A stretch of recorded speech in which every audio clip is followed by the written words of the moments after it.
ಇವ್ರ ಹೆಸರು ರಾಮಯ್ಯ ಅಂತ. ಇವ್ರ ಏಜು 65+ ಆಗಿರ್ಬೋದೇನೋ. ಇವರಿಗೆ ತಲೆ ಸರಿ ಇಲ್ಲ.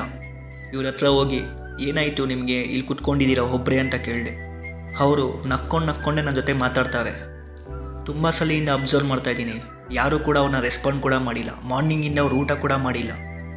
ಏನಾದರೂ ತಿಂತೀರಾ ಅಂತ ಕೇಳಿದೆ. ತಿಂತೀನಪ್ಪ, ಏನಾದರೂ ತೊಗೊಂಬಾಪ ಅಂತ ಹೇಳಿದ್ರು. ಇಡೀ ಒಂದು ನಿಮಿಷ ಊಟ ತೊಗೊಂಬಂದು ಕೊಡ್ತೀನಿ ಅಂತ ಹೇಳಿ ಅವ್ರಿಗೆ ಊಟ ತೊಗೊಂಬಂದು ಕೊಟ್ಟು ಅವ್ರಿಗೆ ಲೈಫ್ ಸ್ಟೋರಿ ಬಗ್ಗೆ ಕೇಳಿದೆ. ಏನಾಯಿತು ನಿಮಗೆ, ಏನಾಯಿತು, ಇಲ್ಲಿ ಒಬ್ಬರೇ ಕುತ್ಕೊಂಡಿದ್ದೀರಲ್ವ, ಯಾರೂ ಇಲ್ವಾ ನಿಮಗೆ ಅಂತ ಕೇಳಿದೆ. ಇಲ್ಲ, ನನಗೆ ತಲೆ ಸರಿ ಇಲ್ಲ, ಯೋಚನೆ ಮಾಡಿ ಹಿಂಗಾಗೋಗ್ಬಿಟ್ಟಿದ್ದೀನಿ ನಾನು ಅಂತ ಹೇಳಿದ್ರು. ನನಗೆ ತುಂಬ ಬೇಜಾರಾಯಿತು.